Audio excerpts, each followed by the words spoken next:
बिस्मिल्लाहिर्रहमानिर्रहीम। मोहतरम वालिदैन अस्सलाम वालेकुम। उम्मीद करता हूँ आप खैर ऑफिस से होंगे। मैं sir Atiqur Rahman, managing director and motivational speaker, personality grooming high school, आपसे मुखातिब हूँ। मैं आपका बेहद मशकूर और ममनून हूँ कि डेली हम मैसेज भेजते हैं, आप लोग सुनते हैं, बच्चों को भी सुनाते हैं और हमें ओबलाइज करते हैं।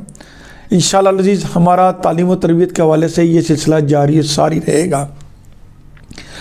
हमारा जो मेन टॉपिक है जिस पे हम रोशनी डालते हैं वो हमने और आपने बच्चे की तरबियत कैसे करनी है, इसके हवाले से हम बातचीत करते हैं। कल हमने बातचीत की थी गीबत के बारे में, बोतान के बारे में और बदअखलाकी के बारे में। आज हम जिस पॉइंट पे बातचीत करेंगे वो है हसद और तकब्बुर। बेटा हसद नहीं करना। हसद अल्लाह ताला के यहाँ इंतहाई नापसंदीदा अमल है। हसद नहीं करना बेटा।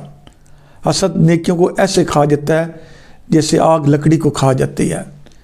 देखें, हम जितने भी नेक अमाल कर लें, अगर हमारे दिल में हसद होगा तो हमारी कोई इबादत कबूल नहीं, कोई नेक अमल अल्लाह के यहाँ कबूल नहीं होगा, हमारी वो नेकी ज़ाया हो जाएंगी। बेटा हसद नहीं करना, हासिद से बचना है।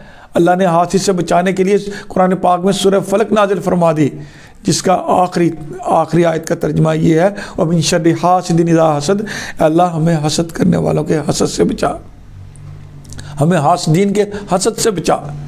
तो बेटा हसद अल्लाह ताला के यहाँ एक इंतहाई नापसंदीदा अमल है, इससे बचना है और अपने बच्चों को भी बचाना है।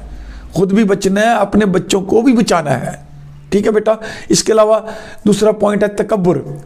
तकब्बुर करने वाला कभी जन्नत में नहीं दाखिल होगा। नबी पाक सल्लल्लाहु अलैहि वसल्लम ने फरमाया कि जिस शख्स के अंदर राई बराबर भी तकब्बुर होगा वो जन्नत में दाखिल नहीं होगा। बेटा आजिज़ी इंकिसारी ही इंसान को तरक्की पर, अरूज पर लेकर जाती है।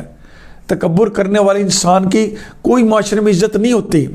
वक्ती तौर पर, ज़ाहरी तौर पर उसकी इज़्ज़त होगी, लेकिन उसकी गैर मौजूदगी में उसकी कभी कोई इज़्ज़त नहीं करेगा।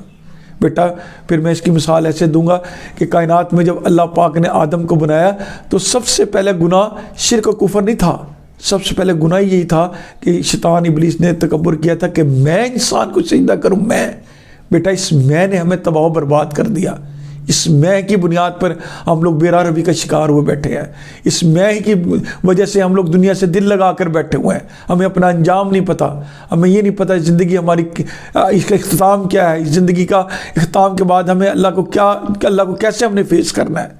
तो बेटा ये बातें, इस पर गौर करना है, तकब्बुर से बचना है। तकब्बुर से बचना है। तकब्बुर करने वाले इंसान की माशरे में कोई हैसियत नहीं है, कोई वैल्यू नहीं है। बेटा ये मेरी बात याद रखना।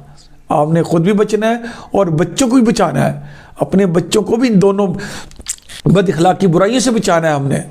इसी वजह से हम लोग आज माशरे में बदसकूनी और बदअमनी का शिकार हो रहे हैं कि हमारे अंदर तकब्बुर है। किसी को इक़्तिदार का तकब्बुर है, किसी को दौलत का तकब्बुर है, किसी को शोहरत का तकब्बुर है, किसी को ओहदे का तकब्बुर है। बेटा नहीं, तकब्बुर नहीं। अल्लाह पाक को तकब्बुर बिल्कुल भी पसंद नहीं है, बिल्कुल भी पसंद नहीं है।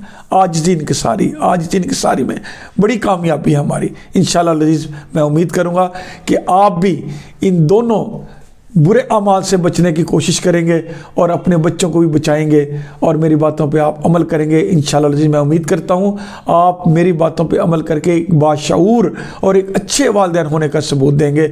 मैं ज़्यादा अपनी बात को तूल नहीं दूँगा क्योंकि टाइम भी थोड़ा होता है। तो मेरे यूट्यूब चैनल पर बेटा शेयर ज़रूर कीजिएगा, सब्सक्राइब ज़रूर कीजिएगा और लाइक ज़रूर कीजिएगा। अब मैं इजाज़त चाहूँगा, मुझे इजाज़त दीजिएगा। अल्लाह हाफ़िज़। पाकिस्तान ज़िंदाबाद।